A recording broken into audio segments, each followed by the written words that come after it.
Well, hey, Three Creeks, how you doing? My name is John Scott IV, and I get to be the Connections Pastor here, where our vision is to help people to find and follow God. We are back, and we are excited more than ever. This Easter, April 4th, we are going to be hosting our two services at 9 o'clock and 10:45 at Gahanna Middle School West. We want to invite you guys to come on out. Be sure to head over to threecreekschurch.com to RSVP. Sunday afternoon, we will post a podcast as well as a video for you guys to tune in and join in on the fun and worship. We are excited that we get the opportunity to worship back together in person, and we look forward to seeing you guys there. Be sure to head over to threecreekschurch.com to RSVP. Now, with us coming back together in person comes a lot of responsibility, and here's where we need you guys' help. We need to rebuild back up our teams. So if you're interested in serving on our production team, our Three Creeks Kids team, our First Impressions team, our Setup and Teardown team, whatever the case may be, we want you guys to consider joining one of our teams. To do so, head on over to threecreekschurch.com.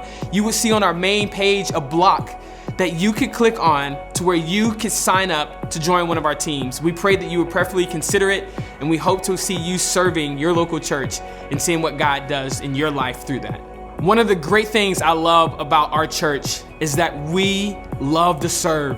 We do an amazing job at it, and we have people who sign up and show out to do it every single time we have an opportunity to do so. And so here we are yet again with another opportunity to serve Gahanna, and we need your help. We are doing a Gahanna food drive, and we're partnering with Grin. We're gonna have the opportunity on March 20th to take brown paper bags and drop them off to houses in the community for them to fill them up. And then on March 27th, we're gonna have another wave, a group of people to come through and pick those bags up. And this is the opportunity that we get to collect food for people who are in need in Gahanna. And so I want you guys to sign up. We need your help. This is another opportunity we get to serve. And so to do so, what we need you to do is text Serve Gahanna, one word, to 97,000, where we'll send you a link for you to register. Would you consider registering on the 20th or the 27th? Or maybe you'll be a big dog and do both. But anyway, we want to see you guys out serving on the 20th and 27th. Serve Gahanna. This could be a great time to impact our community for Christ. Now, I want to give you guys the opportunity to prayerfully consider giving to our church financially. There are many ways that you could do so. They're all located here on the screen. We are always looking for ways to continue to help people to find and follow God, and your generosity fuels that vision. Here we are, week 2, our man Joel, talking about Joel in the Bible. Here we go. Let's check it out.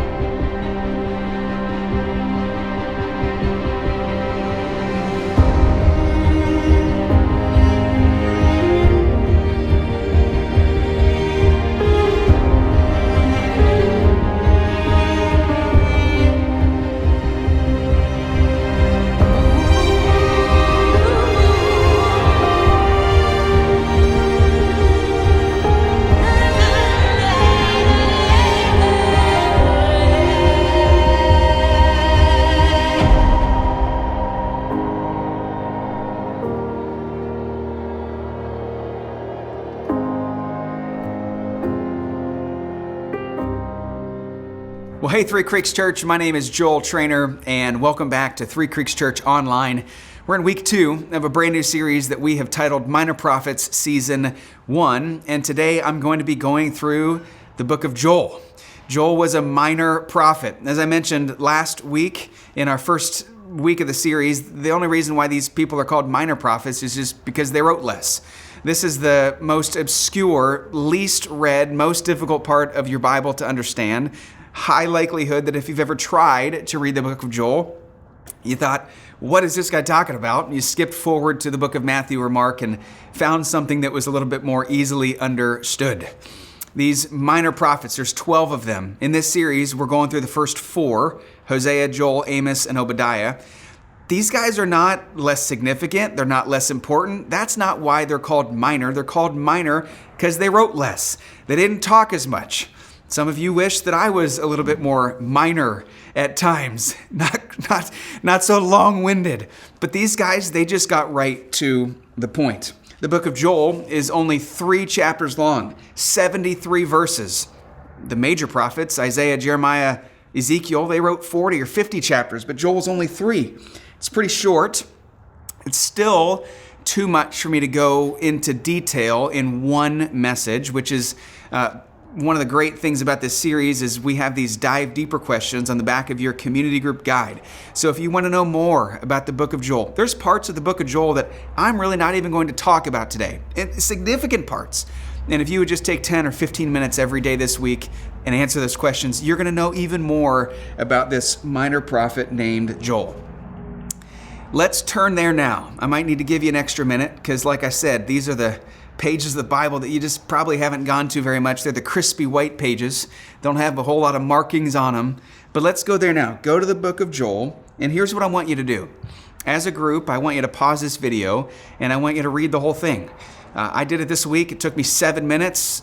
I'm an average reader. It's not going to take you too long. And I'll just tell you right now, as you get into chapter 2 and chapter 3, you're going to be going, what is this guy talking about?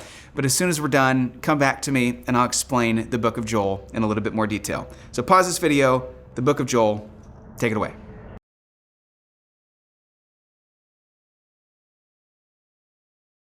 All right, so you made it through the whole book of Joel, all 3 chapters.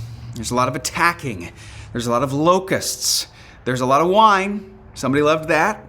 There's a bride dressed in black. It's a little odd. There's 5 different mentions. I don't know if you caught it. 5 different mentions of something called the day of the Lord. What does that mean? I'll just tell you right now, I'm actually not going to get into that part today, but if you want to know what it means, maybe you could jump into the dive deeper part. There's more to this book than I'm going to be able to share today. Without an understanding of Joel, without an understanding of prophets, without an understanding of Israel, and without an understanding of where this fits into the history of the world, it really is impossible to understand and, frankly, dangerous to apply.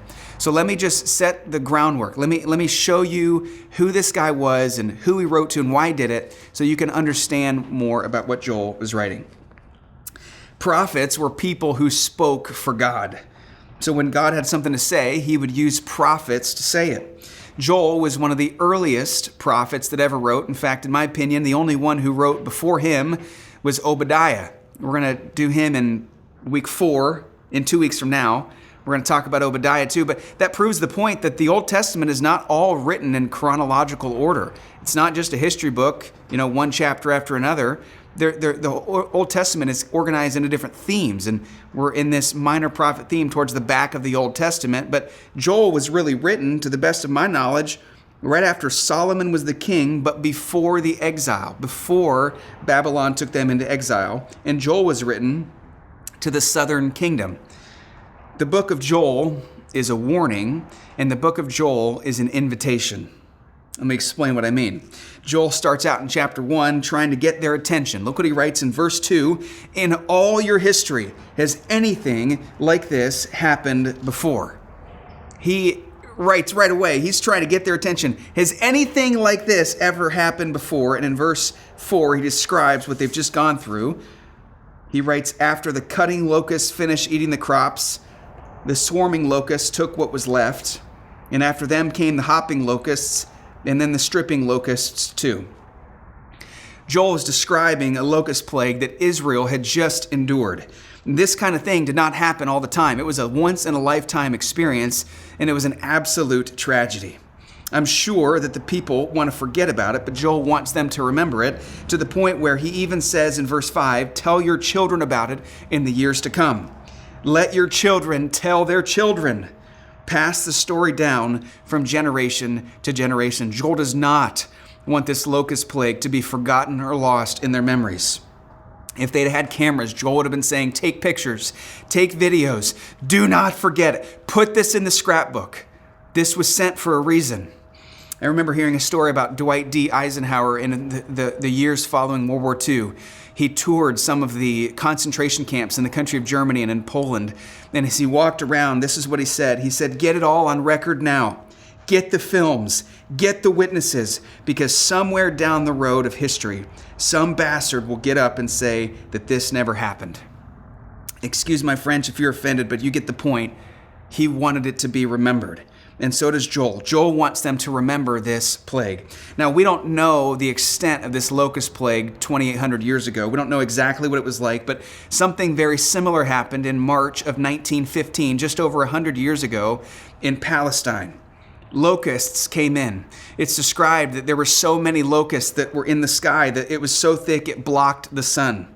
They would land, and each locust would dig a hole 4 inches deep, and in that hole, they would lay about 100 eggs in 1 square yard of soil. 70,000 eggs would be laid, and this would go for miles and miles and miles as far as the eye could see. A few weeks later, after the eggs were laid, they would hatch. The locusts would come up out of the ground and would begin to walk around and eat everything that it could possibly find. After a few more days, they would gain enough strength to begin to hop, and so everything a foot or 2 off the ground would be devoured. And then they would have wings, and they would fly everywhere. And over the course of a few weeks, it looked like a nuclear bomb had gone off. Everything was devoured by these locusts. And this is what the people of Israel endured. This is what Joel is talking about. I imagine when Joel told this to the people, he said, hey, remember this. They said, hey, thanks, Joel, but we don't need the reminder. We don't need the reminder. We know, and we don't want to remember it. I imagine that people died because there was no food for the people. They're going, how could we possibly forget this, Joel? Thanks for bringing it up.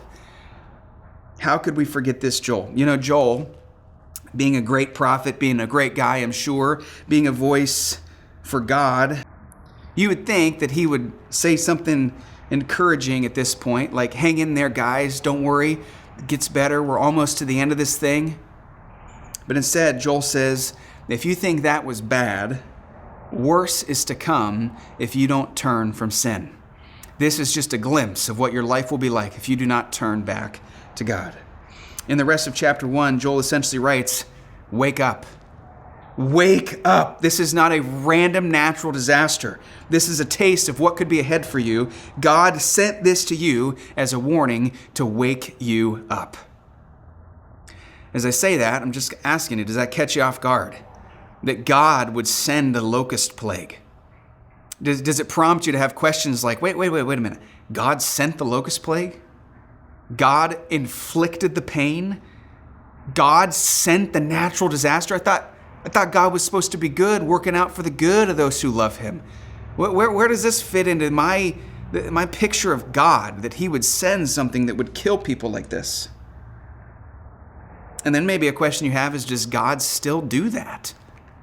Does God still send pain or natural disasters? Does he still initiate those kinds of things today?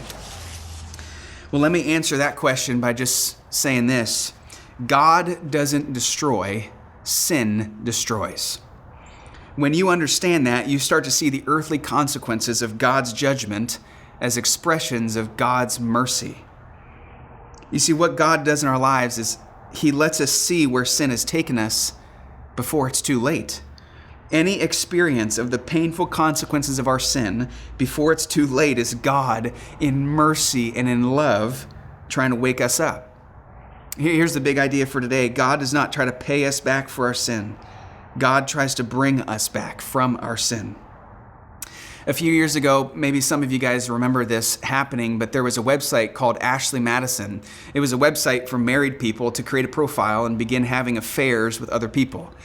Somebody hacked into the website and found all the names and email addresses and released it to the public. And if you remember at that time, there were hundreds, thousands of people that lost their jobs immediately. And there were even a lot of pastors that had created profiles and were having affairs through this Ashley Madison website. There was one pastor specifically that just had a moment of weakness. And truly, he got on there in a moment of weakness and created a profile. Just put his name and his email address in there. Never did anything after that. Never contacted anybody. Never put a picture on there. Never did anything after that. That's all he did. But his name, just like all the others, was released to the public.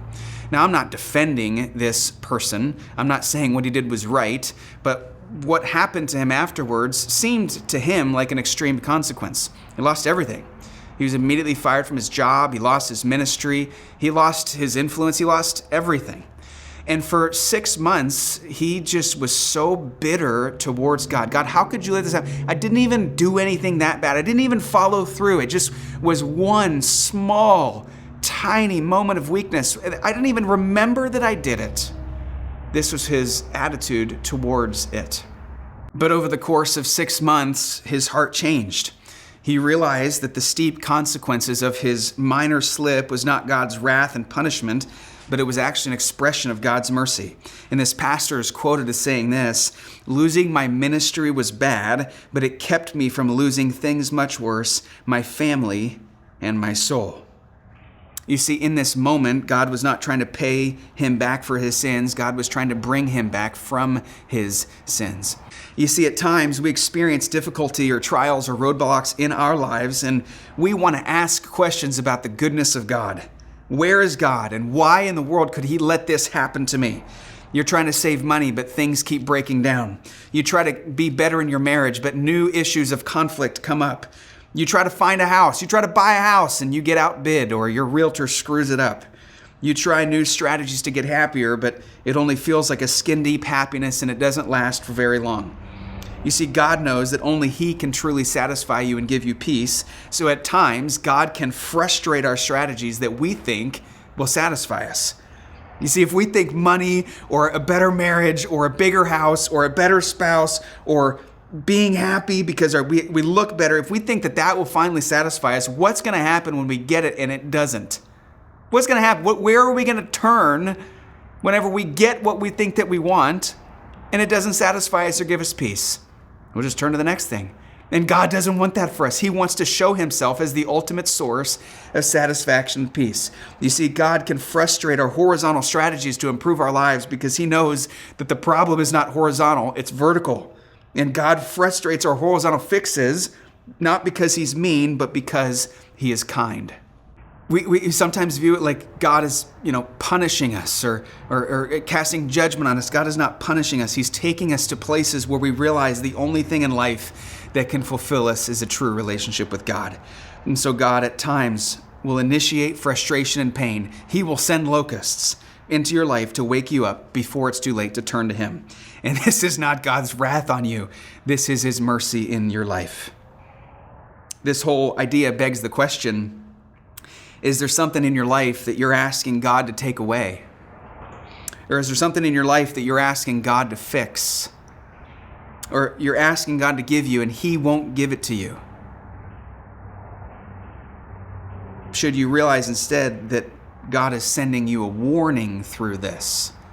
That God could actually be preventing that from happening because he's trying to wake you up. Because after Joel describes the worst locust plague that had ever hit this nation, that had ravaged their land, he warns them of what is to come if they don't wake up and turn from their sin.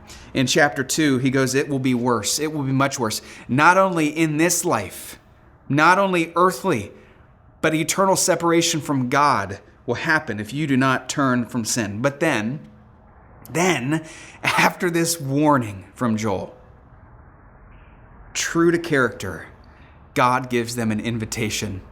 He gives them this gracious and merciful invitation. His patience does not run out, and he gives them an invitation. Remember what I told you, that the book of Joel is a warning, but the book of Joel is an invitation too. You guys see, God cannot overlook sin, and here's why. Because he knows what sin does. Sin separates people from him, and he loves people. And so he can't overlook it as if it doesn't matter. The sin in your life matters to him because it separates you from him. He cares so much. And so God warns them, and sometimes God warns us. Sin will destroy us, both now and forever. God sends the plague to give them a glimpse of what life is like without God. And he sends an invitation. He doesn't leave them up a creek without a paddle. He sends a yacht and drops a ladder and says, hop on board. Look what Joel says in chapter 2, verses 12 through 13. This is what God says. He says, turn to me now while there's still time. Give me your hearts. Come with fasting and weeping and mourning. Don't tear your clothing in grief, but tear your hearts instead. return to the Lord your God. He's merciful and compassionate. He's slow to get angry. He's filled with unfailing love. He's eager to relent and not punish. This is the character of God. Can we just stop for a minute? Can we just go back through that a little bit slower? He says, turn to me now while there's still time. God gives them more time. He always seems to just keep giving us more time, more grace. If you're watching this or listening to this right now, you have time to turn to God. But you and I both know that will not always be the case. We get one life to live and there are no do-overs. You're going to die and I'm going to die, and neither of us know when that's going to happen. What I do know is that right now there's still time to turn to God. I'm not trying to be morbid. I'm trying to be honest that this life doesn't last forever. And the decision of who we're going to follow in this life is that determines where we spend the rest of eternity. And God's saying, turn to me while there is still time. And if you're listening to this or you're watching this, there's still time. Tomorrow isn't guaranteed, so do not wait until you have all the answers. Do not wait until you clean up your life and you feel like you're ready to come back to God. Turn back to God now because there's still time. What does it look like to turn back to God? He says, give me your hearts. Come with fasting and weeping and mourning. Don't tear your clothing in grief, but tear your hearts instead. You see, in this time period in history, people, when going through tremendous grief or remorse, would physically tear their clothes to show people that they were in mourning. If you saw somebody with their clothes all shredded up, you could imagine that they were going through a very difficult time in their life. But God says, I don't want your torn clothes, I want your heart. I care so much more about the inside than what you're showing to people. In other words, I don't want you to appear like you're following me. I want you to actually follow me. There's a reoccurring reminder in the Bible that God constantly speaks to his people. And we need to hear it too, is that God's just saying, I care so much more about the inside than the outside. Man may look at the outward appearance, but God is looking at our hearts. So he's going, don't show me torn clothes, show me your hearts. What does this actually look like? I can remember being a high school student or even in college, or maybe even more recently, if I'm being honest, where, I go to a church service or a camp or a retreat and the band starts playing and your boy, Joel, right here, I'm either in the front row or certainly near it. And right as that first chorus hits, man, my hands are in the air. My eyes are closed. And from time to time, I've been worshiping God with all of my heart in those moments. But more often than I would like to admit, I did it so that somebody else would think I really loved God. I got one eye open. Hey, did that girl notice me? That has happened more times than I would like to admit. That is a great example of somebody or myself just outwardly looking like they're following God, but in my heart, I'm just following myself. I'm hoping that people notice me, not notice God. God's saying, I don't want that. I want you to actually follow me. I want you to obey me. I want you to listen to me. It's a really good question that we ought to ask ourselves. Is there anything that we're doing for God that's really so somebody else will notice us or praise us? And churches, they can be very tricky places for people who love to be noticed. Because on one hand, you should join a team. And you should join a group, and you should bring a meal to somebody, and you should serve at the food drive, and you should do those things, and God loves those things. He loves it when we are the physical representation of service and love to others. That's what we're called to do as Christians. But sometimes, if I take a meal to somebody or help somebody move, I'm not doing it for God, I'm doing it for me. I'm hoping that they think that I'm generous or that I'm kind. Sometimes I will encourage someone, not so that they will feel encouraged, but so that they will think that I'm encouraging. So really what looks like it's for God is actually for me. It's a tough question, but you should answer it. Is there anything we're doing for God that's really for ourselves? God's going, don't tear your clothes and just do stuff so people see you. I want your hearts. And he makes this final appeal, this final invitation. He says, return to the Lord your God. For he's merciful and compassionate. He's slow to get angry, and he's filled with unfailing love. He's eager to relent and not punish.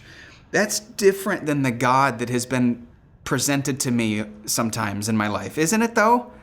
Doesn't that describe a different God than you've been led to believe at times, that he's merciful and compassionate and slow to get angry? I feel like sometimes people tell me that God's quick to get angry. He's filled with unfailing love, like it never fails. He's eager to relent and not punish. That is unbelievable. And that's the character of God. Everything that God does comes from a merciful, compassionate, loving, forgiving place. So even the frustration in your life, the pain, the locusts, the earthly consequences for sin, God can allow those into your life and at times even initiate them in your life. He doesn't spare you from all pain. And this isn't the wrath of God, it's the mercy of God being given to you. And somebody needed to hear that today. Turn to God. There's still time, and love God, not just on the outside, but on the inside. Turn to him. And if you forget everything else that this Joel said today, let me just read one more time the words of the prophet Joel as he describes the character of God. Let this sink in. Return to the Lord your God, for he's merciful and compassionate. He's slow to get angry. He's filled with unfailing love. He's eager to relent and not punish. This is our God. I hope that this look into the book of Joel has awakened your heart to how much God loves you. In love, he even warns us from time to time. And at the end of the day, he gives us an invitation. And so while there is still time, I pray that you will return to God. Three Creeks, I love you. We'll see you soon.